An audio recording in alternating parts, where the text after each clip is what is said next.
ومن يضلل الله فما له من بعده وترى الظالمين لما رأوا العذاب يقولون هل إلى مرد من سبيل. جسے اللہ گمراہ کر دے فما له من ولی من بعدہ، تو اس کے بعد کوئی اس کا کارساز نہیں ہے. اور تو دیکھے گا ظالم لوگوں کو جب وہ عذاب کو دیکھیں گے، یقولون، تو وہ کہیں گے هل إلى مرد، کیا کوئی لوٹنے کی جگہ ہے، پلٹنے کی جگہ ہے، من سبیل، کوئی راستہ، کیا کوئی لوٹنے کا کوئی راستہ ہے، کوئی سبیل ہے پلٹنے کی. مرد، مرد دن مصدر میمی ہے، یا پھر ظرف مکان ظرف زمان بھی اس کو بنا سکتے ہیں. اس سے پہلے اللہ رب العزت نے پہلے والی آیات میں متوکلین کی صفات بیان فرمائی، اور پھر متوکلین کی صفات بیان کرنے کے بعد اللہ رب العزت نے فرمایا وَلَمَنْ صَبَرَ وَغَفَرَ، یقیناً جس نے صبر کیا مصیبتوں پہ، پریشانیوں پہ، مشکلات پہ، صرف صبر ہی نہیں کیا بلکہ اس نے دوسروں کی طرف سے آنے والی تکالیف کو معاف بھی کیا، غفرہ، معاف بھی کر دیا. تو یہ چونکہ اخلاق عظیمہ میں سے ہیں، نبی کریم صلی اللہ علیہ وسلم کو جو اللہ نے اخلاق عطا فرمائے وہ اخلاق عظیمہ تھے. اس سے کم درجہ اخلاق کریمہ، پھر اس سے کم درجہ اخلاق حسنہ کا ہے. تو اخلاق عظیمہ یہ ہے کہ کوئی آپ کے ساتھ برائی کرے، آپ اس کی برائی کو معاف بھی کریں، معاف کرنے کے ساتھ اس سے حسن سلوک بھی اس کے ساتھ کر لیں. تو اللہ رب العزت نے فرمایا کہ ان ذالک لمن عزم الامور، یہ بڑے عظیمت والے کاموں میں سے ہے. یہ وہ لوگ تھے جن کو اللہ نے ہدایت دی تھی، جو ہدایت پہ مستقیم تھے، اللہ پر توکل کرنے والے اور بھروسہ کرنے والے تھے. اب اللہ تعالیٰ نے ان لوگوں کا ذکر فرمایا جو اپنے اندر ان صفات کو پیدا نہیں کرتے، اللہ پر توکل نہیں کرتے، بھروسہ نہیں کرتے، نماز نہیں پڑھتے، اپنے امور کو مشاورت کے ساتھ حل نہیں کرتے، زکوٰۃ نہیں دیتے، غصہ آئے تو دوسروں سے انتقام لینے کی کوشش میں لگے رہتے ہیں، معافی کرنے کا حوصلہ نہیں رکھتے. تو وہ سارے ان کے بالکل مخالف کر لیں. تو اللہ نے فرمایا کہ وَمَن يُضْلِلِ اللَّهُ، جسے اللہ گمراہ کر دے. گمراہی کے اسباب چونکہ اللہ کی طرف سے ہیں، ہدایت کے اسباب بھی اللہ کی طرف سے ہیں. خالق دونوں طرح کے اسباب کا اللہ ہے، بندہ کاسب ہے، اس لیے نسبت اللہ کی طرف ہے. جسے اللہ گمراہ کر دے فما لہ من ولی من بعدہ، ولی کا معنی کارساز، ولی کا معنی مشکل سے نکالنے والا. ہدایت کی ضلالت میں، گمراہی میں پڑ جانا یہ ایک بڑی مشکل ہے. کون اس کے بعد ہوگا ایسا ولی جو اس گمراہی سے اسے نکال دے، ہدایت دے دے، صراط مستقیم کا راستہ دکھا دے. جب کوئی نہیں دکھائے گا اور یہی گمراہی پر یوں ہی قائم رہیں گے، پھر انجام بھی اسی طرح برا ہوگا. اور وہ انجام یہ ہوگا کہ ترى الظالمین، تو دیکھے گا ظالم لوگوں کو. ظالمین سے مراد کافر ہیں، مشرک ہیں.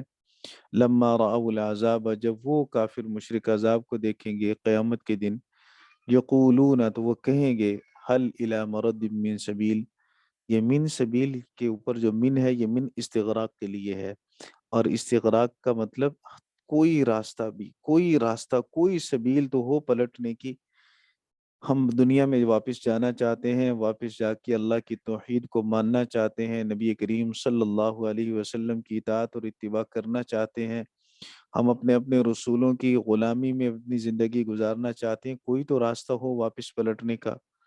لیکن دار الآخرت میں جا کر پھر دار الاعمال کی طرف جانے کے راستے سارے مسدود ہو جائیں گے، کوئی پلٹ کے واپس دنیا میں آئے گا نہیں.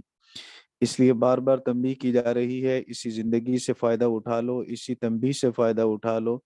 قرآن کریم اللہ رب العزت کی آخری کتاب ہے، محمد رسول اللہ صلی اللہ علیہ وسلم اللہ کے آخری رسول ہیں. یہ آخری دلائل ہیں، آخری حجتیں ہیں، آخری براہین ہیں. آخری مرتبہ تنبیہ کی جا رہی ہے مخلوق کو کہ ان سے فائدہ حاصل کر کے اپنے اللہ کو راضی کر لو اور اپنی آخرت کی تیاری کر لو. لیکن اگر پھر بھی کوئی تیاری نہیں کرے گا تو اسے پہلے سے بتلا دیا گیا کہ واپس پلٹنے کا کوئی راستہ نہیں ہوگا۔ وَتَرَاهُمْ، اور تو نے دیکھے گا، يُعْرَضُونَ عَلَيْهَا، وہ اس پر پیش کیے جائیں گے۔ لما رأوا العذاب، عذاب مذکر ہے اور علیہا کی ہا ضمیر مؤنث ہے۔ عذاب سے مراد جہنم ہے، اور جہنم میں عذاب زیادہ تر جو ہوگا وہ آگ کا ہوگا۔ تو عذاب، یہ علیہا کی ضمیر اسی لفظ عذاب سے جو نار کا لفظ مفہوم ہو رہا ہے اس نار کی طرف لوٹے گی، اور نار مؤنث ہے۔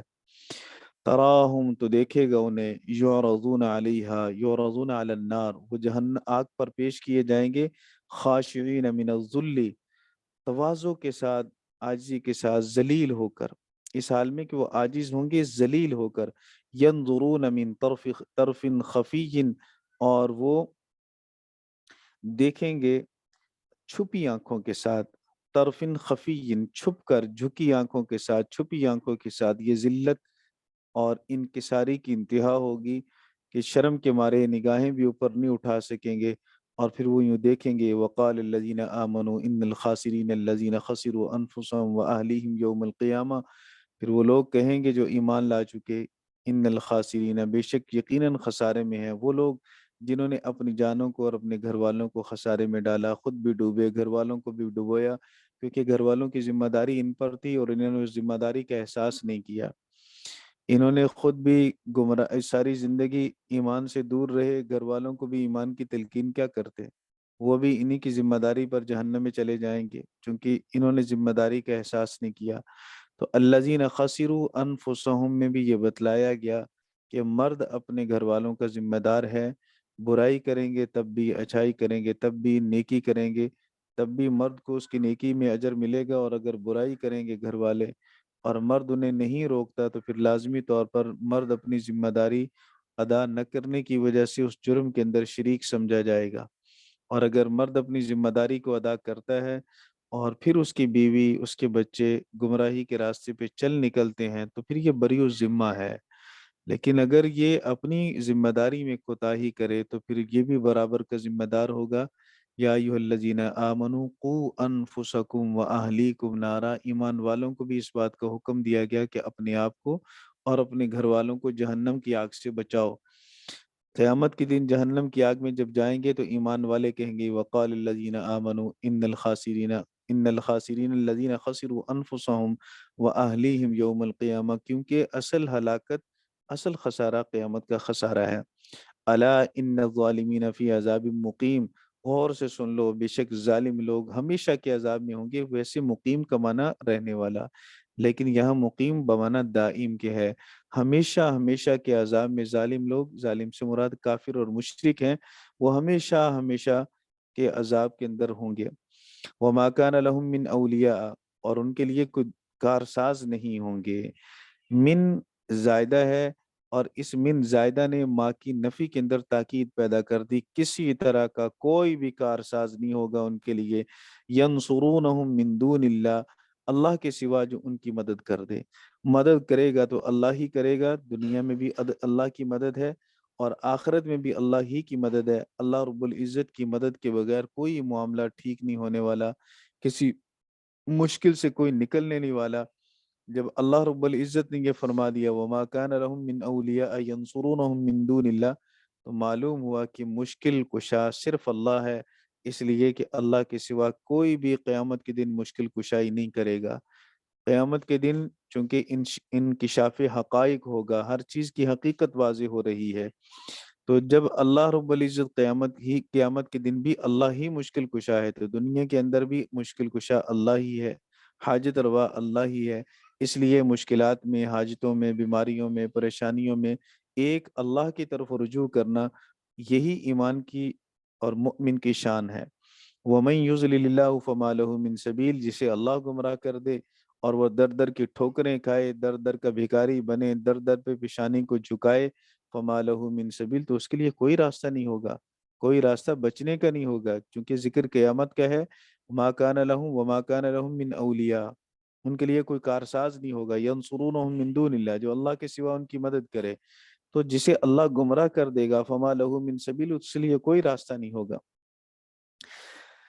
لہٰذا دوستو، بھائیو، بزرگو، اللہ رب العزت کی طرف سے حکم یہ ہے، استجیبوا لربکم، اپنے رب کے حکم کو مانو، اپنے رب کی دعوت کو قبول کر لو۔ استجیبوا لربکم، اپنے رب کی دعوت کو قبول کر لو۔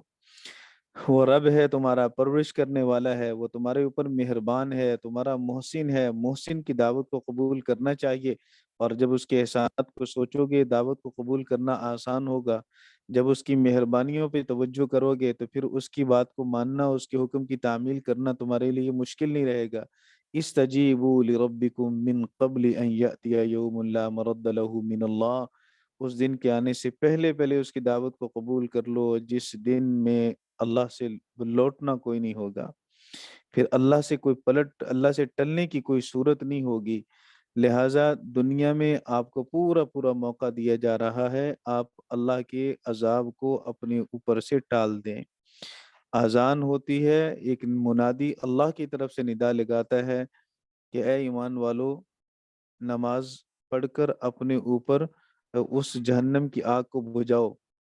فضائل اعمال میں وہ معروف حدیث ہے۔ تو ظہر کی نماز کی ہوتی ہے تب بھی منادی آواز دے رہا ہے، فجر کی اذان ہوتی ہے تب بھی منادی آواز دے رہا ہے، تو ساری نمازوں میں نداء دینے والا آواز دے رہا ہے۔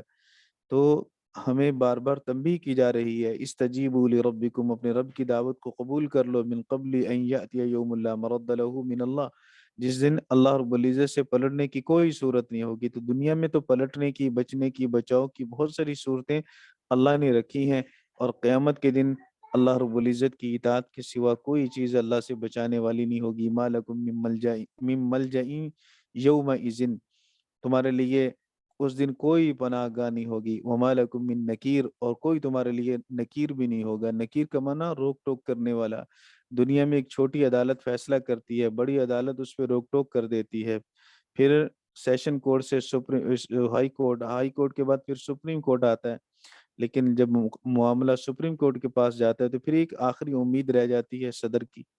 تو اللہ رب العزت تو قیامت والے دن احکم الحاکمین اللہ ہے، جب اللہ کی عدالت سے ایک فیصلہ ہو جائے گا پھر وہ کہیں پہ چیلنج نہیں کیا جا سکتا، اس فیصلے پہ کوئی روک ٹوک نہیں کر سکتا، کوئی اس فیصلے پہ نکیر نہیں بن سکتا۔ اس لیے فرمایا وما لکم من نکیر، ان کے لیے، تمہارے لیے کوئی نکیر نہیں ہوگا۔ قیامت کی اس حقیقت کو اللہ رب العزت نے بڑے واضح الفاظ کے اندر بیان کر دیا ہے، اور اس منظر کشی کے بعد ہر ایک کو تنبیہ ہو جانی چاہیے۔ فَإِنْ أَعْرَضُوا، اگر وہ اعراض کریں، فما ارسلناک علیہم حفیظا، ہم نے بالکل واضح طور پر قیامت کی منظر کشی کر دی، قیامت کے حالات بتلا دیے۔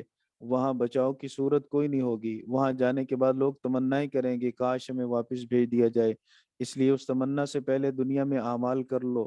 یاد رکھو وہاں کوئی روک ٹوک کرنے والا بھی نہیں ہوگا اللہ کے فیصلوں پر، لہٰذا اللہ کے فیصلہ اپنے خلاف سننے سے پہلے پہلے یہاں پہ تیاری کر لو تاکہ فیصلہ اپنے خلاف نہ سننا پڑے۔ قیامت والے دن کوئی تمہارا ولی بھی نہیں ہوگا جو تمہیں اللہ کے عذاب سے بچا سکے۔ قیامت کے اس حال کو دیکھ کر دنیا ہی کے اندر اپنے لیے ولایت کا انتظام کر لو کہ اللہ کو اپنا ولی بنا لو۔ اللہ رب العزت جب تمہارا ولی بن جائے گا تو اللہ کے عذاب سے بچ جاؤ گے۔ اللہ کے علاوہ دوسروں کو کارساز مت بناؤ۔ یہ ساری چیزیں، سارے حقائق آپ نے واشگاف کر کے بالکل کھلم کھلا آپ نے بتلا دیے، پھر بھی اگر کوئی اعراض کرتا ہے تو میرے محبوب پھر کڑنے کی، پریشان ہونے کی، غمزدہ ہونے کی، کبیدہ خاطر ہونے کی ضرورت نہیں۔ فما ارسلناک علیہم حفیظا، ہم نے آپ کو ان پر نگران بنا کر نہیں بھیجا، ہم نے آپ کو ان پر داروغہ بنا کر نہیں بھیجا۔ ہم آپ سے پوچھیں گے نہیں ایسا کیوں ہوا، بس دعوت آپ نے پہنچا دی۔ ان علیک الا البلاغ، آپ کے ذمہ نہیں ہے مگر پہنچا دینا۔ پہنچانا اخلاص کے ساتھ ہے، پہنچانا محنت کے ساتھ ہے۔ آپ نے محنت کا حق ادا کر دیا، اخلاص کا آپ نے حق ادا کر دیا۔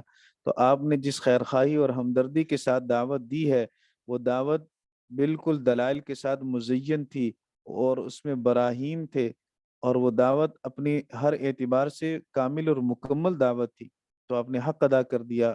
وَإِنَّا إِذَا أَذَقْنَا النَّاسَ مِنَّا رَحْمَةً، پھر انسان کا حال تو یہ ہے کہ جب ہم اسے اپنی طرف سے رحمت چکھاتے ہیں، انسان سے مراد یہ مشرکین ہے، الف لام عہد خارجی کا ہے، کہ جب ہم چکھاتے ہیں اس کو اپنی طرف سے رحمت، فرحا بہا، تو اس پر اتراتا ہے، یہ فارح یفرح کا ہم پیچھے ترجمہ کر چکے ہیں، اور وہاں میں عرض کر چکا ہوں کہ اگر اس کا استعمال مشرک کے لیے ہو تو اس کا معنی اترانا، تکبر کرنا، اور ایمان والوں کے لیے ہو تو اس کا معنی خوش ہونا۔ تو فریحا بہا تو وہ اتراتا ہے، وَإِن تُصِبْهُمْ سَيِّئَةٌ، اور اگر مصیبت اسے پہنچتی ہے، انہیں مصیبت پہنچتی ہے ان انسانوں کو، تو بما قدمت ایدیہم، وہ مصیبت ہماری طرف سے نہیں ہوتی۔ ہماری طرف سے ہونے کا مطلب وہ بغیر عوض کے نہیں ہوتی۔ راحت، نعمت، سہولت وہ تو ہماری طرف سے بغیر کسی عوض کے ہوتی ہے، اس لیے کہا منا رحمتن، رحمت ہماری طرف سے، مہربانی ہماری طرف سے، اور وہ ہماری طرف سے بغیر کسی عوض کے ہے۔ وہاں یہ قید نہیں ہے بما قدمت ایدیہم کہ وہ رحمت ان کے ہاتھوں کے اعمال کی وجہ سے ہماری طرف سے آئی، بلکہ رحمت تو ہماری طرف سے ایک انعام ہے، اکرام ہے، سہولت ہے اور عنایت ہے، عطا ہے اللہ رب العزت کی خاص طور پر۔ لیکن وہ جو اس کے جو خالص اللہ کی عطا ہے، اس عطا کو عطا سمجھنے کی بجائے یہ اس پر اتراتا ہے اور یہ سمجھتا ہے کہ شاید یہ میرا کمال ہے، میری طاقت اور قوت کا کمال ہے، میرے ہنر و فن کا کمال ہے، میرے علم اور میری ذہانت کا کمال ہے، جبکہ اس کے اندر کوئی کمال تھا نہیں۔ اور جب اس کے اندر اس کے اپنے نقص کی وجہ سے اس کو تکلیف پہنچی، اس کو مصیبت پہنچی، اس کو حادثہ آیا، تو پھر بجائے اس کے کہ یہ اپنی اس کمی کوتاہی پہ غور کرے، فَإِنَّ الْإِنسَانَ كَفُورٌ، انسان بہت ناشکرا ہو گیا، اس نے اللہ کی ناشکری کرنا شروع کر دی، جبکہ یہ تکلیف تو اللہ کی طرف سے کسی وجہ سے آئی ہے، اور وہ وجہ اس کا اپنا عمل ہے۔ تو اس لیے اللہ نے فرمایا وَإِن تُصِبْهُمْ سَيِّئَةٌ بِمَا قَدَّمَتْ أَيْدِيهِمْ، اگر مصیبت پہنچے، برائی پہنچے ان کو، بما قدمت ایدیہم، ان کے ان اعمال کی وجہ سے جو ان کے ہاتھوں نے مقدم کیے، فَإِنَّ الْإِنسَانَ كَفُورٌ، تو بے شک انسان ناشکرا ہو جاتا ہے، کافر، کفور، کفار۔ تو کفور مبالغے کا صیغہ ہے، بہت زیادہ ناشکرا ہو جاتا ہے، صرف ناشکرا نہیں، بہت زیادہ ناشکرا، اس لیے کہ تھوڑی بہت بات کو تو اللہ رب العزت وہ معاف کرتا ہے، اللہ تعالیٰ درگزر کرتا ہے۔ جب انسان حد سے تجاوز کر جاتا ہے اور اس اپنی نافرمانی والے عمل کے اندر مبالغہ کرتا ہے، پھر اللہ رب العزت کی طرف سے عتاب آتا ہے، کیا انسان میرا کھا کر کب تک ناشکری کے راستے پہ چلے گا، کب تک میری مخالفت اور میری نافرمانی کرے گا۔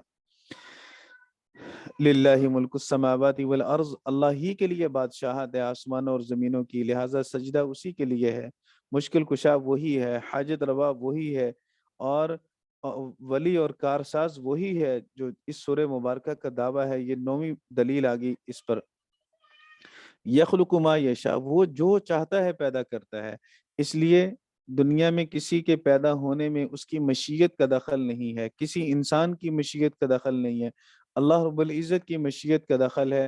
اور یخلق ما یشاء، اللہ نے پہلے اپنی قدرت کاملہ بیان فرمائی، اور قدرت کاملہ بیان کرنے کے بعد پھر اللہ رب العزت نے اپنی مشیت کی عظمت کو بیان کیا، ارادہ میرا چلتا ہے، مشیت میری چلتی ہے، کسی انسان کی مشیت کا اس میں دخل نہیں ہے۔ یہب لمن یشاء اناسا، وہ جس کو چاہتا ہے وہ عورتیں عطا کرتا ہے، بیٹیاں عطا کرتا ہے، اناسا مؤنث سے اناسا، ویہب، اور وہ عطا کرتا ہے لمن یشاء الذکور، جسے چاہتا ہے وہ مذکر عطا کرتا ہے، بچے عطا کرتا ہے۔ تو یہ بیٹیاں دینا، بیٹے دینا اللہ رب العزت کی عطا ہے۔ وہب یہب عطیہ کے معنی میں آتا ہے، یہ اللہ رب العزت کا عطیہ ہے، اللہ کا تحفہ ہے، بیٹی بھی اور بیٹا بھی، دونوں کے لیے اللہ رب العزت نے ایک ہی لفظ استعمال فرمایا، یہب لمن یشاء۔ سیدنا واصلہ بن اسقا رضی اللہ تعالیٰ عنہ فرماتے ہیں کہ رسول کریم صلی اللہ علیہ وسلم نے فرمایا کہ جس عورت کو اللہ رب العزت پہلے بیٹی عطا فرمائے تھی، یہ اس کی خوش بختی کی علامت ہے۔ قرآن کریم میں بھی اللہ رب العزت نے اس آیت مبارکہ میں بیٹی کو مقدم کیا، بیٹے کو مؤخر کیا، کیونکہ انسان بیٹی کی پیدائش پر اتنا خوش نہیں ہوتا جتنا بیٹے کی پیدائش پر خوش ہوتا ہے۔ تو اللہ رب العزت نے ایک ہی طرح کا لفظ لا کر بیٹی کو مقدم کر کے ہمیں یہ بات سمجھائی ہے کہ جیسے بیٹا اللہ کا عطیہ ہے، ویسے ہی بیٹی بھی اللہ کا عطیہ اور اللہ کا تحفہ ہے۔ جیسے بیٹے کو خوشی کے ساتھ قبول کرتے ہو، ویسے ہی بیٹی کو بھی خوشی کے ساتھ قبول کیجیے۔ جیسے بیٹے کے آنے پہ خوشی کرتے ہو، ویسے ہی بیٹی کی آمد پہ بھی خوشی کرنی چاہیے، کیونکہ دونوں اللہ رب العزت کی نعمتیں اور اللہ کی رحمتیں ہیں۔ پھر اناسن کو مقدم کیا، ایک تو مشرکین کی تردید کر دی، جو مشرکین بیٹیوں کو اپنے حق میں ناپسند سمجھتے تھے، اللہ رب العزت نے اس کو مقدم کیا۔ کہ یہ ناپسند سمجھنا کس وجہ سے ہے، ناپسند سمجھنا کیوں ہے؟ ناپسند سمجھنے کی کوئی علت اور وجہ نہیں، کہ خالص اللہ کا عطیہ اور اللہ کا تحفہ ہے۔ جیسے بیٹا اللہ کا تحفہ، ویسے بیٹی ہی اللہ کی تحفہ۔ تو اپنی طرف سے اس میں کمی بیشی کرنا یہ ٹھیک نہیں ہے۔ لیکن اللہ رب العزت نے مرد کو خاص طور پر ایک درجہ دیا ہے عورت پر، الرجال قوامون علی النساء کہہ کر۔ اس لیے اس بیلنس کو برابر کرنے کے لیے اللہ رب العزت نے اناسن کو مقدم تو کیا، لیکن اس کو نکرہ ذکر کیا۔ اور جب مرد کی بات آئی تو اللہ رب العزت نے اس کی عظمت کے لیے اس کو اگرچہ مؤخر کیا، لیکن اس کو معرفہ ذکر کیا، معرب باللام کیا، وَيَهَبُ لِمَن يَشَاءُ الذُّكُورَ۔ حضرت نقاش رحمہ اللہ تعالیٰ فرماتے ہیں کہ یہ آیت مبارکہ خاص طور پر انبیاء علیہ الصلوۃ والسلام کے حق میں نازل ہوئی ہے، اور انبیاء علیہ الصلوۃ والسلام ہی کی ایک حالت کو بیان کیا گیا کہ اللہ رب العزت نے سیدنا لوط علیہ الصلوۃ والسلام کو صرف بیٹیاں عطا فرمائیں، یہابو لمن یشاء اناسا و یہابو لمن یشاء الذکور۔ سیدنا ابراہیم علیہ الصلوۃ والسلام کو اللہ رب العزت نے صرف بیٹے عطا کیے۔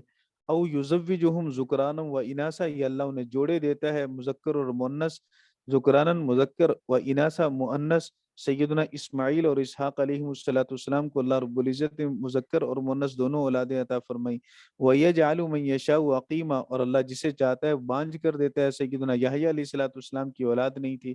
انہ علیم قدیر، اللہ رب العزت جانتا ہے کس کو بیٹی دینی ہے، کس کو بیٹا دینا ہے، کس کو دونوں دینے ہیں، کس کو اولاد نہیں دینی، یہ اللہ کے علم میں ہے۔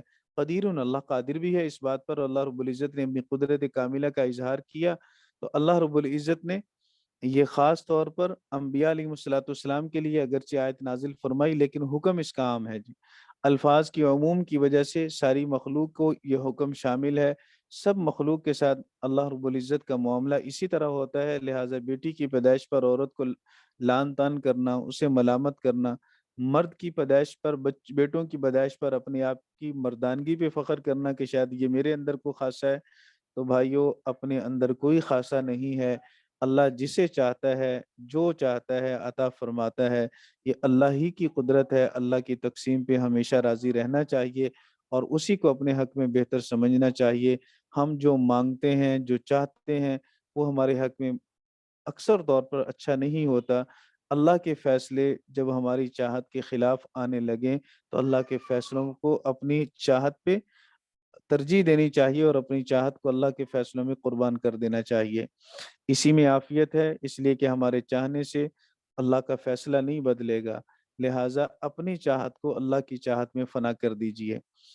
آیت مبارکہ کی تفسیر یہی ہے، باقی بعض کو اللہ تعالیٰ خنثی بھی دیتا ہے، جس کو خسرے کہتے ہیں، ہجڑے کہتے ہیں، تو خنثی کا ذکر آیت مبارکہ میں نہیں ہے۔ اس کی وجہ یہ ہے، مفسرین کرام فرماتے ہیں کہ خنثی یا تو اپنی علامات کی وجہ سے مرد کے زیادہ قریب ہوتا ہے یا عورت کے زیادہ قریب ہوتا ہے، تو اگر اس میں مرد کی علامات زیادہ پائی جائیں تو وہ مرد کے حکم میں ہے، اور اگر عورت کی علامات زیادہ پائی جائیں تو عورت کے حکم میں ہے، تو وہ اسی میں آ جائے گا، ذکرانن، اس میں اناسن اور ذکور کے اندر۔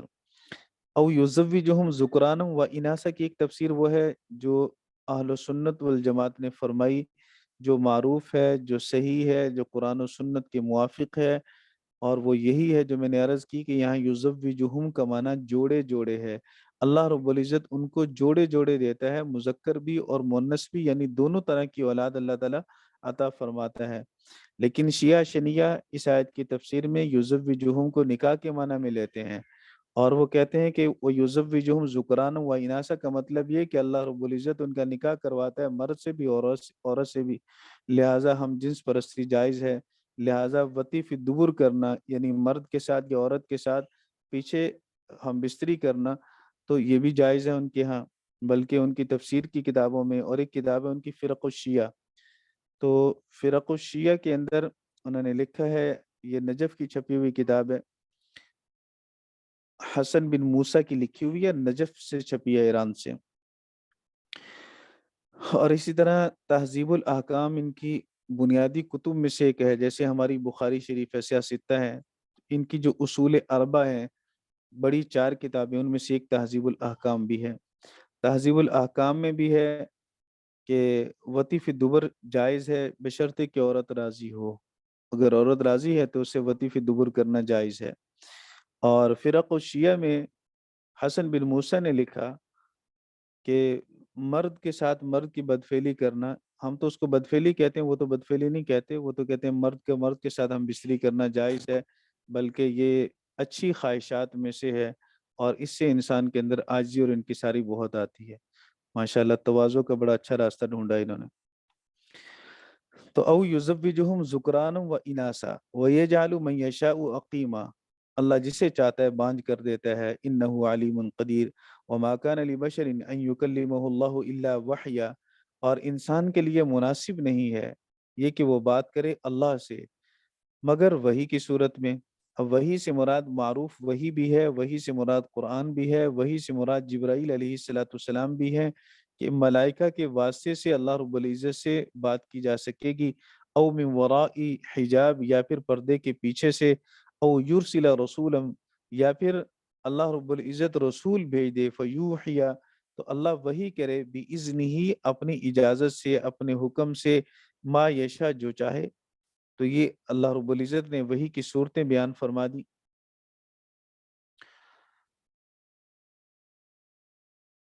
تو کسی انسان کے لیے یہ ممکن نہیں کہ اللہ اس سے کلام کرے مگر وحی کے ذریعے یا پردے کے پیچھے سے، یا یہ کہ وہ کوئی رسول بھیجے یا پھر اپنے حکم کے ساتھ وحی کرے جو چاہے۔ انہ علی حکیم، بے شک وہ بلند ہے اور حکمت والا ہے۔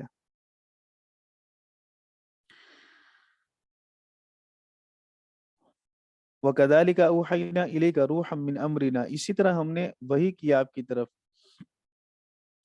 اسی طرح ہم نے آپ کی طرف حکم میں سے ایک روح کو بھیجا، اوحینا الیک روحن، ہم نے وحی کی آپ کی طرف روحن، روح سے مراد جبرائیل علیہ السلام، یا وحی لے لیں، من امرنا، اپنے حکم میں سے ایک وحی ہم نے آپ کی طرف بھیجی۔ ما کنت تدری ما الکتاب ولا الایمان، آپ نہیں جانتے تھے کتاب کیا ہے، ایمان کیا ہے، ایمان کیا ہے آپ نہیں جانتے تھے، کتاب کیا ہے آپ نہیں جانتے تھے۔ مل کتاب کا معنی تو واضح ہے کہ کتاب جب تک نازل نہیں ہوئی آپ جانتے نہیں کتاب کیا ہے، لیکن ولل ایمان کا کیا مطلب ہوا کہ کیا نبی کتاب کے نزول سے پہلے مؤمن نہیں ہوتا؟ تو جواب یہ ہے کہ نبی کتاب کے نزول سے پہلے بھی مؤمن ہوتا ہے، اس کا ایمان اللہ کی ذات پہ کامل ہوتا ہے۔ پھر ولل ایمان کا کیا مطلب؟ تو ولل ایمان کا مطلب یہ ہے کہ ایمان ایک ہے اجمالی، ایک ہے تفصیلی۔ اجمالی ایمان ہر نبی کو نبوت کے ملنے سے پہلے بھی حاصل ہوتا ہے، کہ اس کا اعتقاد اللہ رب العزت کی ذات پر کامل ہوتا ہے، وہ شرک نہیں کرتا، وہ کبائر کا ارتکاب نہیں کرتا۔ کیوں نہیں کرتا؟ اسی وجہ سے نہیں کرتا کہ اس کے دل میں اللہ نے اپنی ذات کی پہچان ڈالی ہے، اس کے دل کو اللہ نے اپنی طرف موڑ لیا ہے، اس کے دل کی حفاظت خلاق عالم خود کر رہا ہے۔ اس لیے ولل ایمان میں تفصیلی ایمان کی نفی ہے، اجمالی ایمان کی نفی نہیں ہے۔ وَلَكِنْ جَعَلْنَاهُ نُورًا نَهْدِي بِهِ مَن نَّشَاءُ مِنْ عِبَادِنَا، لیکن ہم نے اسے نور بنا دیا، ہم اس کے ذریعے سے رہنمائی کرتے ہیں اپنے بندوں میں سے جس کی چاہیں۔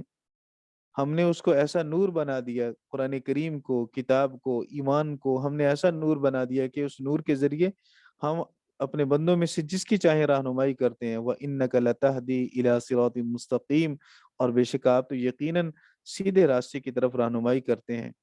جب آپ سیدھے راستے کی طرف خود رہنمائی کرتے ہیں تو آپ سیدھے راستے پر ہیں، مستقیم ہیں، صراط مستقیم پر ہیں۔ صراط اللہ، وہ صراط مستقیم کیا ہے؟ یہ مبدل منو بنے گا اور صراط اللہ اس سے بدل بن جائے گا۔ صراط اللہ، اللہ کا راستہ، الذی لہ ما فی السماوات و ما فی الارض، اور اللہ کی شان اور عظمت یہ ہے کہ اس کے لیے ہے جو کچھ آسمانوں اور زمین میں ہے۔ الا الی اللہ تصیر الامور، یاد رکھو معاملات اللہ ہی کی طرف لوٹتے ہیں۔ ان معاملات میں سے ایک معاملہ سجدہ بھی ہے، ان معاملات میں سے ایک معاملہ اللہ کو پکارنا بھی ہے۔ یہ پکار بھی اللہ ہی کی طرف لوٹنی چاہیے، یہ سجدے بھی اللہ ہی کے لیے ہونے چاہیے، تاکہ یہ چیزیں بھی اللہ رب العزت کی طرف ہی لوٹیں اور اللہ رب العزت سے آپ کو اس کا بدلہ ملے۔ سورہ زخرف، زخرف آیت نمبر 35 میں یہ لفظ آئے گا آگے، اور زخرف کا معنی ہے سونے کی ملمہ سازی کرنا، دھات چاندی کی ہو، پیتل کی ہو اور تانبا ہو، کوئی بھی چیز ہو، تو اس کے اوپر ملمہ سازی کر دینا. جیسے چاندی پہ لوگ سونے کا پانی چڑھا لیتے ہیں تو اسی کو ملمہ سازی کہتے ہیں. اور سورہ مبارکہ میں آگے سونے اور چاندی کی اللہ نے حقیقت بیان فرمائی، اسی وجہ سے سورت کا نام سورہ زخرف ہے. پہلی سورت کا اختتام وحی کی عظمت پر ہو رہا ہے، اور اس سورہ مبارکہ کا جو آغاز ہے وہ وحی کی عظمت پر ہو رہا ہے. اس سے پہلے والی سورت کی ابتدا بھی قرآن پاک کی صداقت سے ہے، اور اس میں بھی قرآن پاک کی صداقت سے ابتدا کی جا رہی ہے. اور باقی مضامین وہی ہیں مولانا. اس سورہ مبارکہ میں عقائد کی بات تفصیلاً کی گئی ہے، اور اس میں سب سے بنیادی عقیدہ توحید کا ہے. تو توحید کو اللہ رب العزت نے بیان فرمایا. اس پر 3 دلائل اللہ نے عقلی دیے اور 4 نقلی دلائل ہیں. حامیم، اس سورہ مبارکہ کے جو آیات مبارکہ ہیں وہ 99 ہیں، اور اس کا ترتیب مصحفی 43 ہے، ترتیب نزولی 63 ہے، 7 رکوع ہیں. حامیم حوامیم 7 میں سے ہے. والکتاب المبین، قسم ہے ایسی کتاب کی جو واضح ہے. ایسی کتاب کی قسم جو واضح ہے، یہ واضح کرنے والی ہے. مبین کا معنی واضح کرنے والی. کس کو؟ احکام کو، واضح نصیحت کو واضح کرنے والی ہے، احکام کو بیان کرنے والی ہے، نصاحی کو، مواعظ کو، صراط مستقیم کو، عقائد کو، اعمال کو، اچھے لوگوں کے انجام کو، برے لوگوں کے انجام کو، سب چیزوں کو بیان کرنے والی ہے.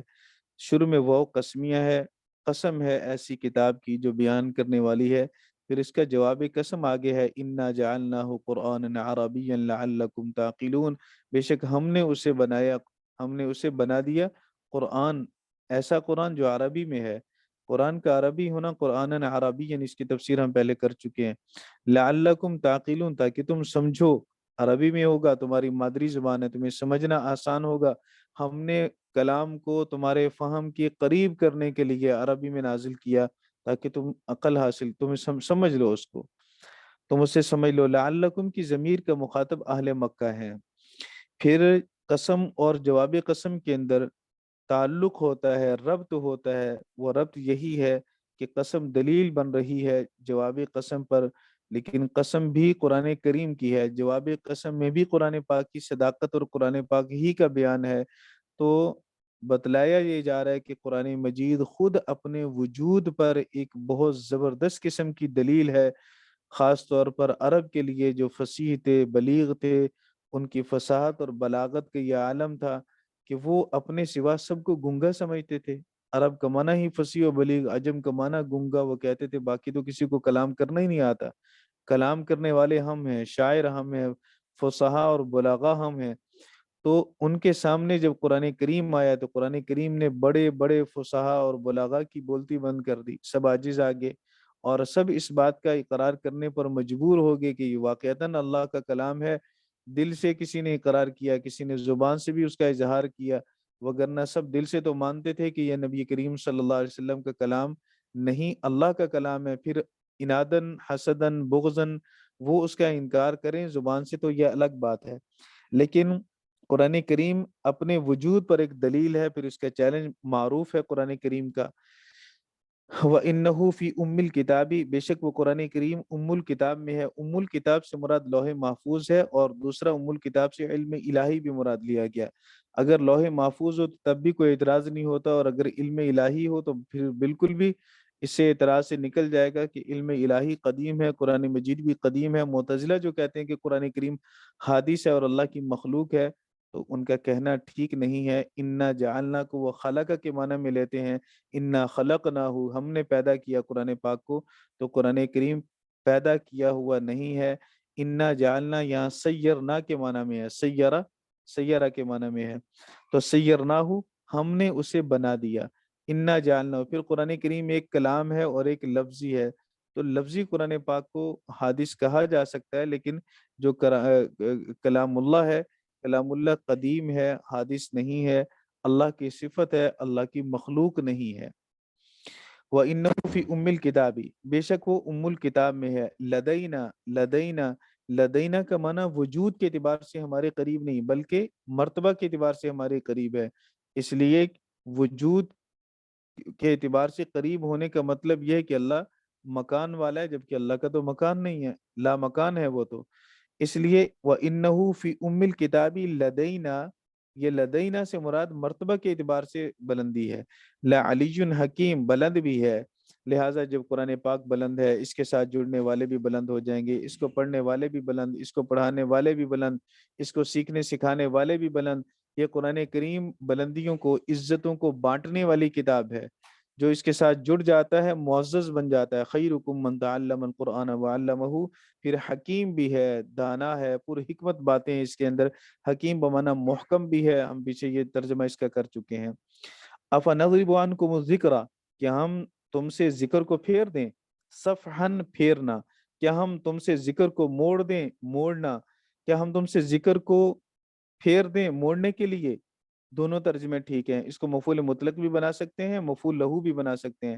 مفعول مطلق بنائیں گے تو ترجمہ یوں ہوگا افنضرب، ضربہ یضرب کا صلہ جب ان آتا ہے تو اس کا معنی پھر مارنا نہیں ہوتا، اس کا معنی پھر صرفہ کے معنی میں ہو جاتا ہے، موڑنا یا پھرنا، تو صرفہ یصرف، تو یہاں بھی افا نضرب، افا نصرف عنکم کے معنی میں ہے، کیا ہم پھیر دیں اس کو، کیا ہم تم سے پھیر دیں ذکر کو، صفن مکمل طور پر پھیرنا، یا یہ کہ ہم تم سے ذکر کو پھیر دیں موڑنے کے لیے۔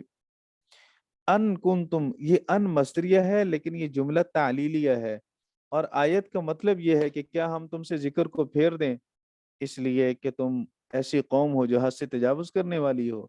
مطلب یہ ہے، اس شروع میں حمزہ استفہامی انکار کے لیے ہے، مطلب ہم نہیں پھیریں گے، تم جتنی بھی ہٹ درمی کر لو، جتنا بھی حد سے گزر جاؤ، ساحرانہ کلام کو ہو، اور یا اس کو جنون کا تانا دو، یا شاعرانہ کلام کو ہو، یا اللہ کے رسول صلی اللہ علیہ وسلم پر بہتان باندھو کہ انہوں نے اپنی طرف سے گھڑ لیا، یہ اللہ کا کلام نہیں ہے، کچھ بھی کرو، ہم تمہارے امتحان و تشنیع سے، تمہارے اعتراضات سے تنگ نہیں ہوں گے، پریشان نہیں ہوں گے کہ ہم اس پریشان ہو کر، تنگ ہو کر، اکتا کر ہم ذکر کو ہی روک لیں۔ نہیں، قرآن کریم کا نزول برابر ہوتا رہے گا، قرآن پاک کی تلاوت مسلسل ہوتی رہے گی، یہ دعوت قرآنی یوں ہی چلتی رہے گی، یہ رکے گی نہیں تمہارے روکنے سے، یہ چراغ بجھے گا نہیں تمہارے بجھانے سے۔ اس میں یہ ایک داعی کو بھی اس بات کی طرف دعوت دی گئی ہے، اور اسے یہ بات سمجھائی گئی ہے کہ تان و تشنیع سے تنگ نہیں آنا۔ آپ میدان دعوت میں نکلیں گے، آپ کو مختلف مشکلات برداشت کرنی پڑیں گی، آپ کو تانے سننے پڑیں گے، آپ کو مختلف طرح کی باتیں سن کر بھی قدم آگے ہی اٹھانے ہیں، پیچھے نہیں ہٹانے، آپ کو اپنے قدم روکنے نہیں ہیں، اپنے آگے بڑھتے چلے جانا ہے۔ اس لیے معاندین، مخالفین کچھ بھی کہیں، ان کے کہنے کی پرواہ مت کیجیے، اپنی دعوت کو آگے بڑھائیے۔ اس لیے اللہ نے فرمایا افنضرب عنکم الذکر صفحا، کیا ہم تم سے ذکر کو، ذکر کا معنی قرآن مجید، کیا ہم قرآن کریم کو، یا ذکر کا معنی نصیحت بھی کر سکتے ہیں لیکن یہاں ذکر سے مراد قرآنی ہے، کیا ہم قرآن پاک کو روک لیں تم سے، مکمل طور پر روکنا، موڑنا، ان کنتم قوما مسرفین، یہ کہ تم ایسی قوم ہو جو حد سے تجاوز کرنے والی ہو، یہ جملہ علت بن جائے گا پہلے کی۔ وَكَمْ أَرْسَلْنَا مِن نَبِيٍّ فِي الْأَوَّلِينَ، اور کتنے ہم نے نبی بھیجے پہلے لوگوں میں سے، یہ آپ پہلے نبی نہیں ہیں اور تم پہلی امت نہیں ہو، کتنے پہلے امتوں میں ہم نے نبی بھیجے، پھر ان نبیوں کے ساتھ جو معاملات ہوئے وہ بھی سامنے ہے۔ وَمَا يَأْتِيهِم مِّن نَبِيٍّ إِلَّا كَانُوا بِهِ يَسْتَهْزِئُونَ، ان کے پاس جو بھی نبی آیا انہوں نے اس کے ساتھ مذاق کیا۔ ما یأتیہم من نبی، کوئی نبی ان کے پاس نہیں آیا الا کانوا بہ یستہزئون، مگر یہ کہ وہ اس کے ساتھ مذاق کرتے تھے۔ تو اللہ کے رسولوں کے ساتھ مذاق کرنا، اللہ کے رسولوں کا استہزاء کرنا، یہ کوئی نئی بات نہیں ہے، تسلی ہے اس میں نبی پاک صلی اللہ علیہ وسلم کو بھی، اور اس میں تنبیہ ہے مشرکین مکہ کو بھی، کن کے راستے پہ چل رہی ہو جن پہ اللہ کے عذاب آئے، اور اے میرے محبوب صلی اللہ علیہ وسلم آپ صبر کیجئے، آپ اطمینان رکھیے، آپ پہلے نبی نہیں ہیں جن کے ساتھ ایسا رویہ کیا جا رہا ہو کہ آپ اس سے پریشان ہوں، آپ اکتا جائیں، آپ کا دل تنگ ہو، بلکہ آپ سے پہلے نبیوں کے ساتھ بھی اسی طرح کے معاملات ہوئے ہیں۔ فَأَهْلَكْنَا أَشَدَّ مِنْهُمْ بَطْشًا، تو ہم نے ہلاک کیا ان کو، ہم نے ہلاک کیا اشد منہم، جو ان سے قوت کے اعتبار سے زیادہ تھے، ان سے قوت کے اعتبار سے، طاقت کے اعتبار سے وہ زیادہ تھے۔ وَمَضَىٰ مَثَلُ الْأَوَّلِينَ، پہلے لوگوں کے قصے گزر چکے، کہانیاں بن گئے۔ وَلَئِن سَأَلْتَهُم مَّنْ خَلَقَ السَّمَاوَاتِ وَالْأَرْضَ، اگر آپ ان سے پوچھیں، یہ بھی یہ دلیل ہے اسی توحید پر۔ وَلَئِن سَأَلْتَهُم، اگر آپ ان سے پوچھیں، مَنْ خَلَقَ السَّمَاوَاتِ وَالْأَرْضَ، کس نے پیدا کیا آسمانوں اور زمینوں کو؟ لَيَقُولُنَّ، وہ ضرور بھی ضرور کہیں گے، یہ جوابی قسم ہے، والا ان کے شروع میں جو لام ہے یہ لام قسمیہ ہے، اور یقین اور پختگی کے ساتھ بات کی جا رہی ہے کہ قسم سے اگر آپ ان سے پوچھیں آسمان و زمین کس نے پیدا کیے، لَيَقُولُنَّ، تو وہ ضرور بھی ضرور کہیں گے خَلَقَهُنَّ الْعَزِيزُ الْعَلِيمُ، ان کو پیدا کیا غالب نے جو جاننے والا ہے، وہ غالب ہے، وہ حاکم بھی ہے، چونکہ غالب ہے، عزیز ہے، تو عزیز وہ ہے جو غالب ہے، تو جو غالب ہوگا تو حاکم بھی ہوگا، اور علیم ہے، وہ جاننے والا بھی ہے۔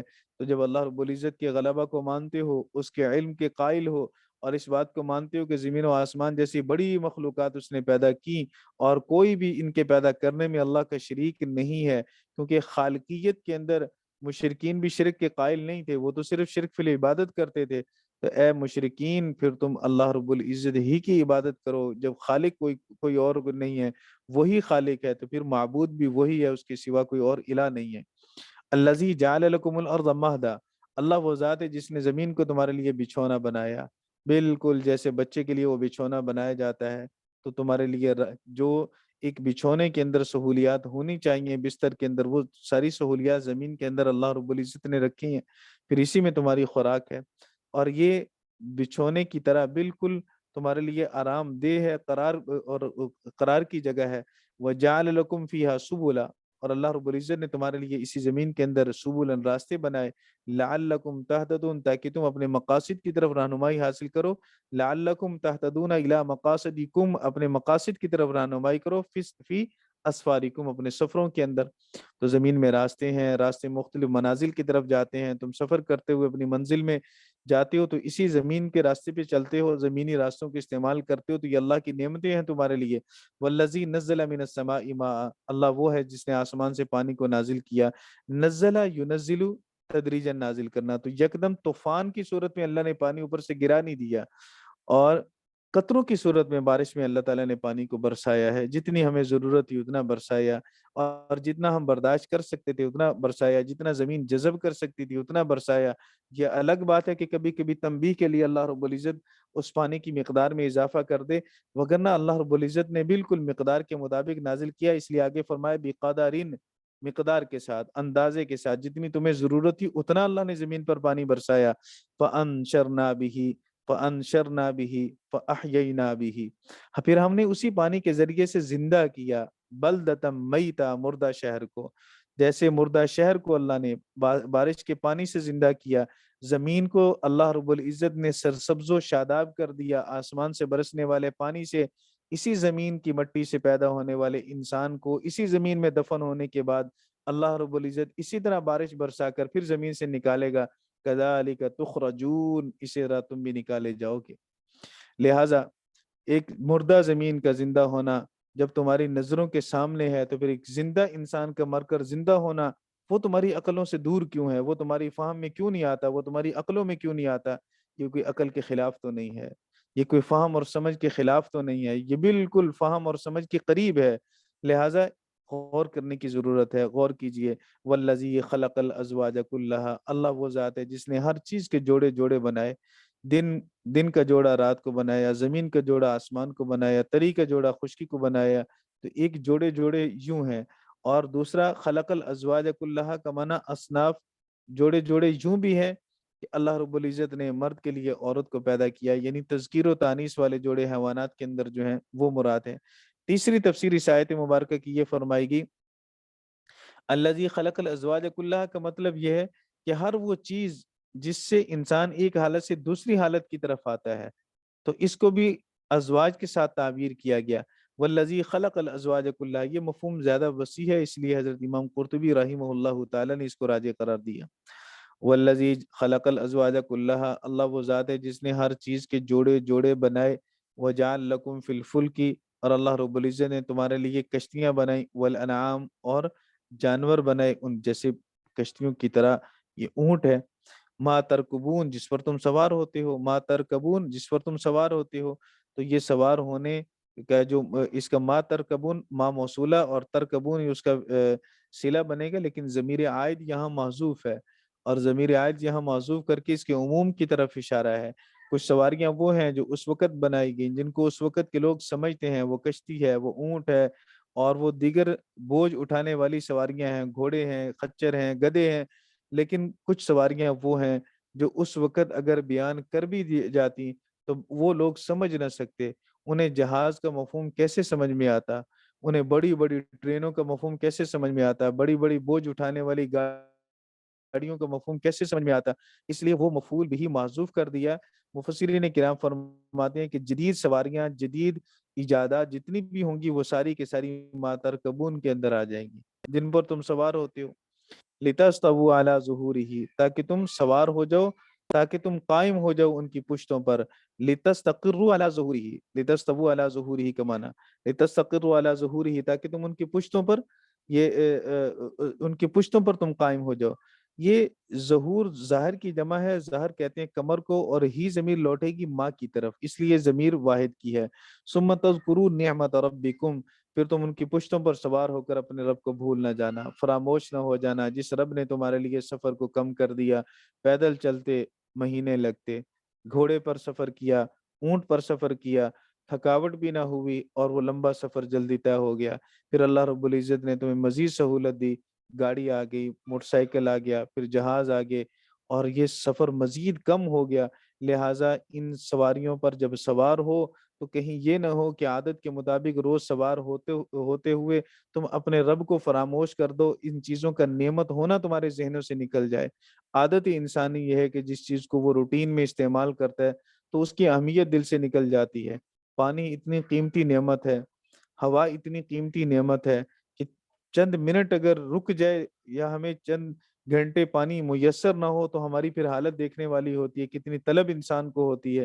پھر شدید گرمی کے اندر پسینے سے پانی نکل جائے اور پھر جسم پانی کا مطالبہ کرے ہم سے، اس وقت پانی میسر نہ ہو تو پانی کی قیمت محسوس ہوتی ہے، پھر پتہ چلتا ہے، احساس ہوتا ہے اس نعمت کا۔ تو اللہ رب العزت نے انسان کی اس فطرت کا، عادت کا خیال کرتے ہوئے ہمیں یاد دلایا کہ جب ان سواریوں پر سوار ہو جاؤ تو ثم تذکروا نعمت ربکم، اپنے رب کی نعمت کو یاد کرو کہ یہ تمہارے نیچے اللہ کی نعمت ہے۔ اس نعمت کو نعمت سمجھو، عادت کے مطابق استعمال کرتے کرتے کہیں اس کا نعمت ہونا تمہارے ذہنوں سے محو نہ ہو جائے۔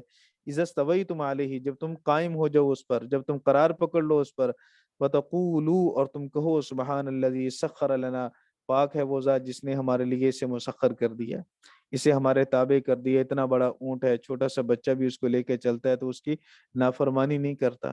بڑی بڑی گاڑیاں ہیں، چلانے والا ایک انسان ہے، اور وہ اس کے چلانے پہ وہ چلتی ہیں، تو اللہ رب العزت نے تابع کر دیے ان چیزوں کو ہمارے۔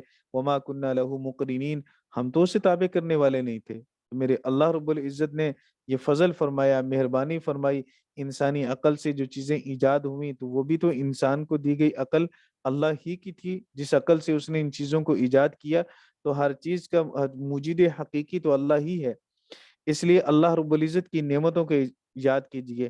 نبی پاک صلی اللہ علیہ وسلم جب سواری پر سوار ہوتے تو اللہ کے رسول صلی اللہ علیہ وسلم 3 بار اللہ اکبر کہتے، پھر یہ دعا پڑھتے۔ اس کے علاوہ اور دعائیں بھی احادیث مبارکہ میں رسول پاک صلی اللہ علیہ وسلم سے منقول ہیں۔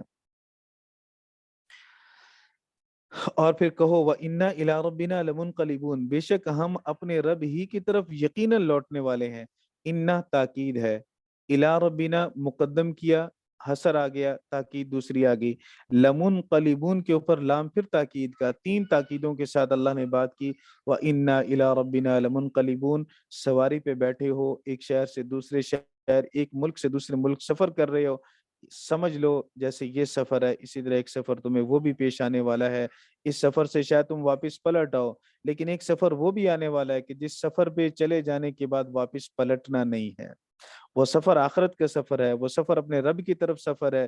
بھیجنے والا بھی رب، پیدا کرنے والا بھی رب، دنیا کے اندر خوراک کا انتظام کرنے والا بھی رب، سہولیات دینے والا بھی رب، ساری نعمتوں سے بہرور کرنے والا بھی رب، پھر اسی رب کی طرف تم نے پلٹ کے جانا ہے۔ بار بار ہر موقع پر جہاں بھی نصیحت کا تھوڑا سا موقع بھی آیا تو اللہ رب العزت نے وہاں پہ نصیحت فرمائی، اور دنیا میں اللہ کے خلفاء، انبیاء کے ورثاء، داعیان دین کو بھی اس بات کی رہنمائی ہے ان آیات مبارکہ کے اندر کہ نصیحت کا کوئی موقع جانے نہ دیجیے۔ جہاں آپ دیکھیں کہ دعوت دی جا سکتی ہے، دعوت دیجیے، فرائض کی طرف، منکرات سے روکنے کی طرف، اللہ کی یاد دہانی کی طرف، نبی کریم صلی اللہ علیہ وسلم کی سنتوں کی طرف دعوت دیجئے، موقع ہاتھ سے نہ جانے دیجئے۔ ہے تو دنیا کا سفر، سواری نعمت ہے، اس پہ سوار ہو کے آپ جا رہے ہیں، لیکن اللہ رب العزت نے جو دعا تلقین فرمائی ہے اس دعا کے اندر پھر اخروی سفر کی بھی یاد دہانی فرمائی، وَإِنَّا إِلَىٰ رَبِّنَا لَمُنْقَلِبُونَ وَجَعَلُوا لَهُ مِنْ عِبَادِهِ جُزْءًا۔ اب تقاضا تو یہ تھا کہ اللہ کی اتنی نعمتیں، اللہ رب العزت کی اتنی نعمتیں حاصل کرنے کے بعد اور ان سے مستفیض ہونے کے بعد اللہ رب العزت ہی کو کرتا دھرتا سمجھا جاتا، اللہ ہی کو اپنا مشکل کشا حاجت روا سمجھا جاتا، اور اس کو ہر اعتبار سے ذات و صفات میں وحدہ لا شریک مانا جاتا، لیکن پھر بھی لوگوں نے اللہ رب العزت کے ساتھ شریک بنائے۔ کسی نے ملائکہ کو اللہ کی بیٹیاں قرار دیا، کسی نے نبیوں کو اللہ کا جز قرار دے دیا بیٹا ہونے کی صورت میں، اور کسی نے اللہ کی صفات کے اندر اللہ کے نبیوں کو شریک کر دیا۔ وَجَعَلُوا لَهُ مِنْ عِبَادِهِ جُزْءًا، اور انہوں نے اس کے بندوں میں سے اس کا جز بنا دیا۔ یہ شکوہ ہے اللہ رب العزت کی طرف سے، ان الانسان لکفور مبین، انسان سے مراد القائل ذالک، جو یہ قول کرنے والا ہے، جو اللہ کا جز کسی کو قرار دینے والا ہے، وہ انسان لکفور مبین، یقیناً واضح طور پر ناشکرہ ہے۔ اس کی ناشکری کا واضح اس کی ناشکری کتنی واضح ہے کہ جس اللہ کی اتنی نعمتیں کھائیں اور اس کے شریک بنایا اس کو جو خود اللہ کی نعمتوں کا کھانے والا ہے، جو خود اللہ کی نعمتوں کا استعمال کرنے والا ہے، جو خود اللہ رب العزت کا محتاج ہے، اللہ کے محتاج کو اللہ کے برابر لا کھڑا کیا یا اللہ کا جز بنا دیا۔ اس سے زیادہ بڑی ناشکری اور کیا ہوگی؟ امیت تخذ مما یخلق بنات، کیا اس نے بنا لیا اس میں سے جو اس نے اپنی، کیا اس نے بنا لیا مخلوق میں سے بیٹیاں؟ وَأَصْفَاكُمْ بِالْبَنِينَ، اور اس نے تمہیں چن لیا بیٹوں کے ساتھ، جبکہ بیٹیاں تمہارے ہاں معیوب ہیں، اور تم بیٹیوں کو بیٹوں کے مقابلے میں عزت نہیں دیتے، تکریم نہیں دیتے، حیثیت نہیں دیتے، اور تم اتنے عقل مند ہو کہ اپنے لیے بیٹے چنتے ہو، اور اللہ رب العزت کے لیے بیٹیاں چنتے ہو۔ تم اتنے سمجھدار ہو کہ اپنے لیے بیٹیاں پسند نہیں کرتے ہو، بیٹے پسند کرتے ہو، اور پھر نعوذ باللہ اللہ رب العزت کو اپنے جیسا بھی نہیں سمجھتے ہو کہ اللہ تعالیٰ اپنے لیے بیٹیاں چن لے اور تمہیں بیٹے دے دے۔ یہ کیسی ناانصافی ہے کہ خود اپنے جتنی بھی تم عقل اپنے معبود کے اندر نہیں سمجھتے ہو، ایسے کند ذہن اور ایسے بد دماغ ہو چکے ہو مشرکین۔ تو اللہ رب العزت نے اس میں تنبیہ کی ہے، اور یہ شروع میں جو حمزہ، یہ حمزہ استفہام انکاری ہے، اور اس میں توبیخ اور ڈانٹ بھی ہے۔ امیت تخذا، کیا اس نے بنا لیا، مما یخلق، مخلوق میں سے، بناتن بیٹیوں کو، وَأَصْفَاكُمْ، اور اس نے منتخب کیا تمہارے لیے، بالبنین، تمہیں منتخب کر لیا بیٹوں کے ساتھ۔ وَإِذَا بُشِّرَ أَحَدُهُمْ، جبکہ حال یہ ہے کہ جب ان میں سے کسی کو خوشخبری دی جائے بما ضرب للرحمن، جو بیان کر دی، جو اس نے بیان کیا رحمان کے لیے، مثال کے طور پر، یہ جو رحمان کو کہتے ہیں کہ اللہ نے فرشتوں کو اپنی بیٹیاں بنا لیا، نعوذ باللہ، اگر یہی بیٹیوں کی خوشخبری مثال کے طور پر انہیں دی جائے، انہیں خوشخبری دی جائے اس چیز کی جو انہوں نے رحمان کے لیے مثال بیان کی، ظل وجہہ مسودن، تو اس کا چہرہ سیاہ ہو جائے گا، کیونکہ وہ تو بیٹا چاہتا تھا، بیٹی ہوگی، غم کی وجہ سے، دکھ کی وجہ سے چہرہ سیاہ ہو جائے گا، اندر کی سیاہی چہرے پہ نظر آنے لگے گی، دل کی میل چہرے پہ ظاہر ہو جائے گی، وہ غصہ، وہ گھبراہٹ چہرے پہ آئے گی۔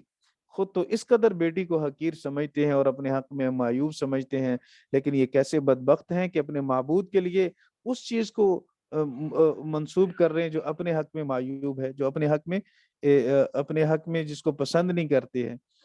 اللہ رب العزت کے لیے تو اولاد بیٹا بھی ثابت کرنا عیب ہی عیب ہے، لیکن اس میں بڑی تنبیہ ہے اور ان کی عقل پہ بڑا انتہائی افسوس کا اظہار ہے کہ معبود کی شان تو بہرحال ہر انسان جتنا بھی گیا گزرا ہو اور عقل جتنی بھی اس کی گئی گزری ہو، جس کے آگے پیشانی جھکانی اس کو اپنے سے تو بہتر ہی سمجھتا ہے، تو یہ تو اپنے سے بھی بہتر نہیں سمجھ رہے اپنے معبود کو، تو خود کے لیے تو بیٹیاں ناپسند سمجھے اور اسی بیٹیوں کو اللہ کے لیے جوڑ دیں اور اللہ کے ساتھ اس کو منسوب کر دیں۔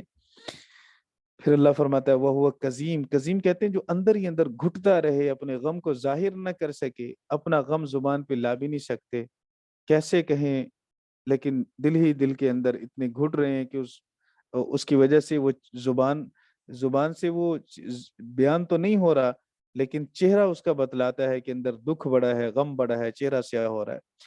اوَمَن يُنَشَّأُ فِي الْحِلْيَةِ، کیا وہ جو تربیت پاتی ہے زیورات میں، ویسے ینشأ کا معنی پلنا بھی ہے، جو پلتی ہے زیورات میں.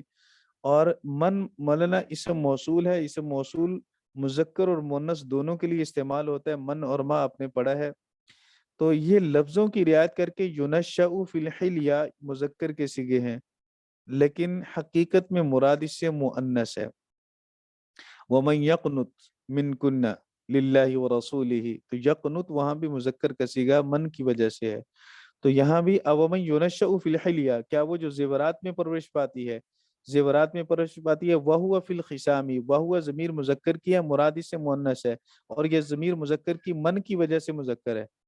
وہو فی الخصام، اور وہ جھگڑے کے اندر غیر مبین، غیر واضح ہے، مطلب اس کا استدلال بڑا کمزور ہوتا ہے. عورت دلیل کے اعتبار سے بڑی کمزور ہوتی ہے بیچاری، اگر الجھ پڑے جھگڑا کرے تو وہ دلیل اپنے موقع پر بیان نہیں کر سکتی، بس اوقات اس کی بات خود اپنے ہی خلاف ہوتی ہے، تو استدلال بڑا کمزور ہوتا ہے عورت کا. تو اللہ رب العزت نے دو چیزیں بیان فرمائی. ایک چیز تو یہ بیان فرمائی اومن یونشأ فی الحلیہ، کیا وہ جو زیورات میں پلتی ہے، زیورات میں رہنے والی، زیورات کی دل دادا، وہ بزدل تو ہوتی ہے، وہ کبھی شجی اور بہادر نہیں ہوتی. عورت کے اندر شجاعت اور بہادری نہ ہونے کی ایک وجہ یہ بھی ہے کہ اس کا لگاؤ زیورات کے ساتھ ہے. زیورات قیمتی ہوتے ہیں، جو چیزیں قیمتی جمع کرے تو پھر کیسے مرنے کو جی چاہے گا؟ جب مرنے کو جی نہیں چاہے گا تو بزدلی تو آئے گی، کیونکہ بزدل ہی مرنے سے گھبراتا ہے، وگرنہ شجی اور بہادر تو مرتا ہے. تو مرد جو اسلحے سے کھیلتا ہے، وہ تیر و تلوار کا عادی ہوتا ہے، تو وہ مرنے سے گھبراتا نہیں، ڈرتا نہیں. ایک بات تو عورت کی یہ خامی ہے کہ وہ بزدل ہے، وہ جری اور بہادر نہیں ہے اکثری طور پر.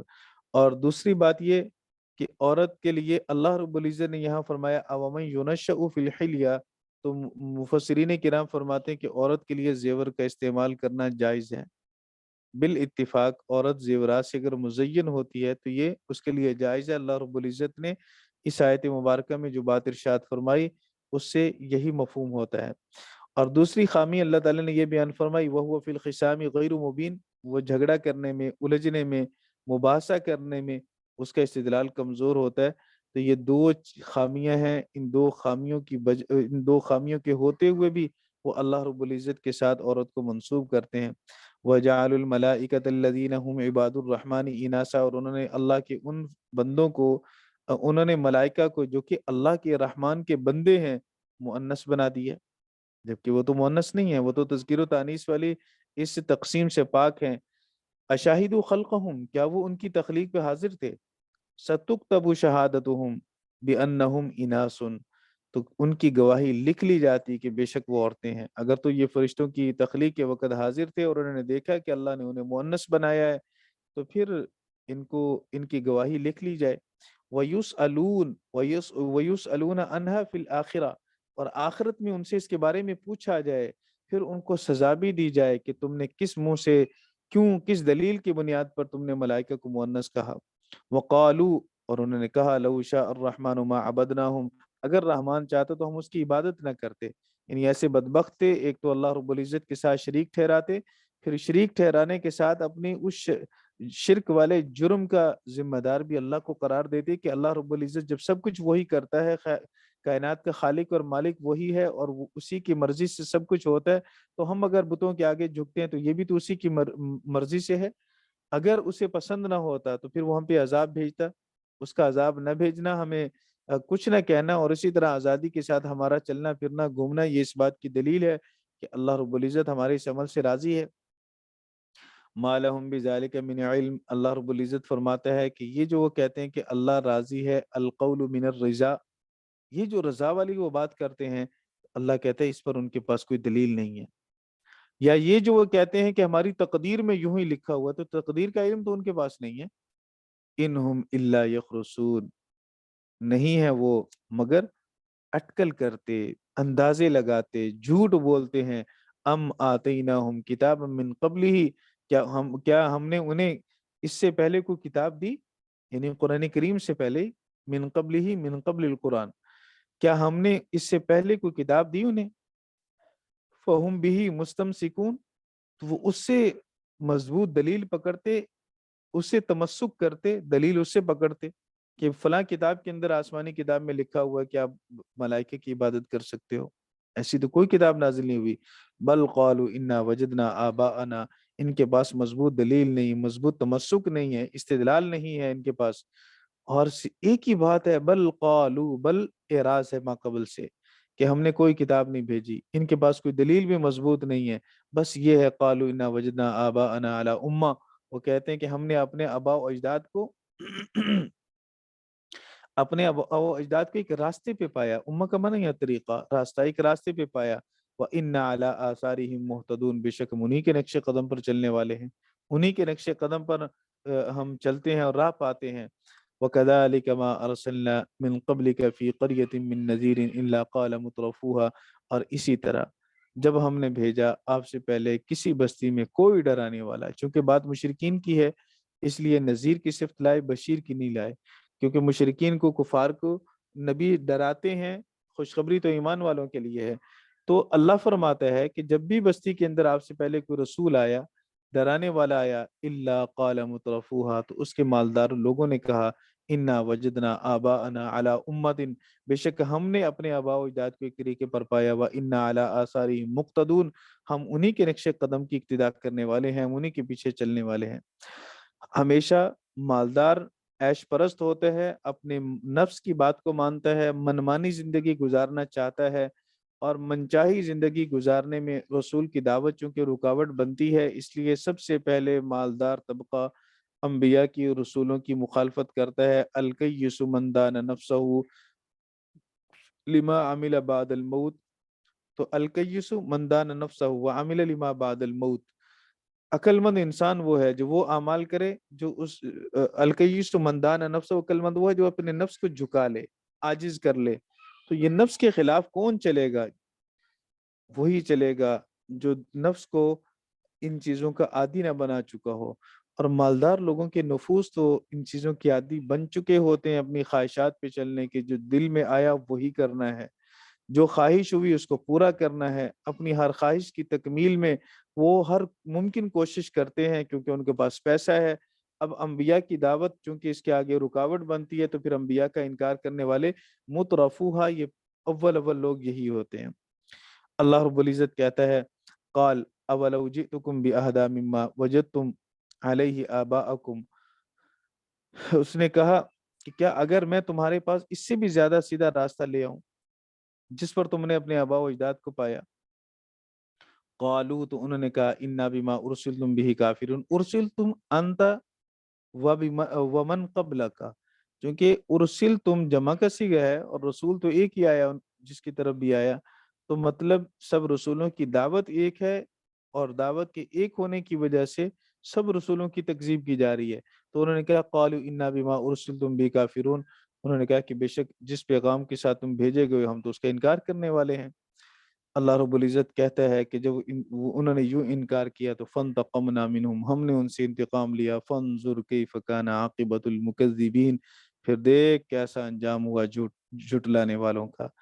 کسی کو غرق کیا گیا، کسی پہ پتھر برسائے گئے، اور کسی پہ تیز آندھیوں کے عذاب آئے، کسی کو زمین میں دھنسا دیا گیا، تو کسی کی بستیوں کو اٹھا کے الٹا کر دیا گیا. یہ اللہ رب العزت کے عذاب مختلف طرح کے مختلف قوموں پر آئے. اللہ رب العزت ہم سب کو دنیا اور آخرت میں اپنی پناہ میں رکھے، اور اللہ تعالی ہر طرح کے عذاب سے، تکلیف سے، آزمائش سے ہم سب کی حفاظت فرمائے.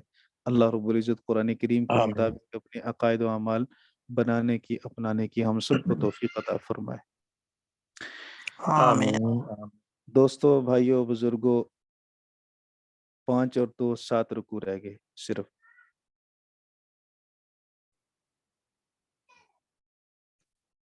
اور دیکھ لیں انشاءاللہ کوشش کرتے ہیں کہ جمعے والے دن پوری ہو جائے.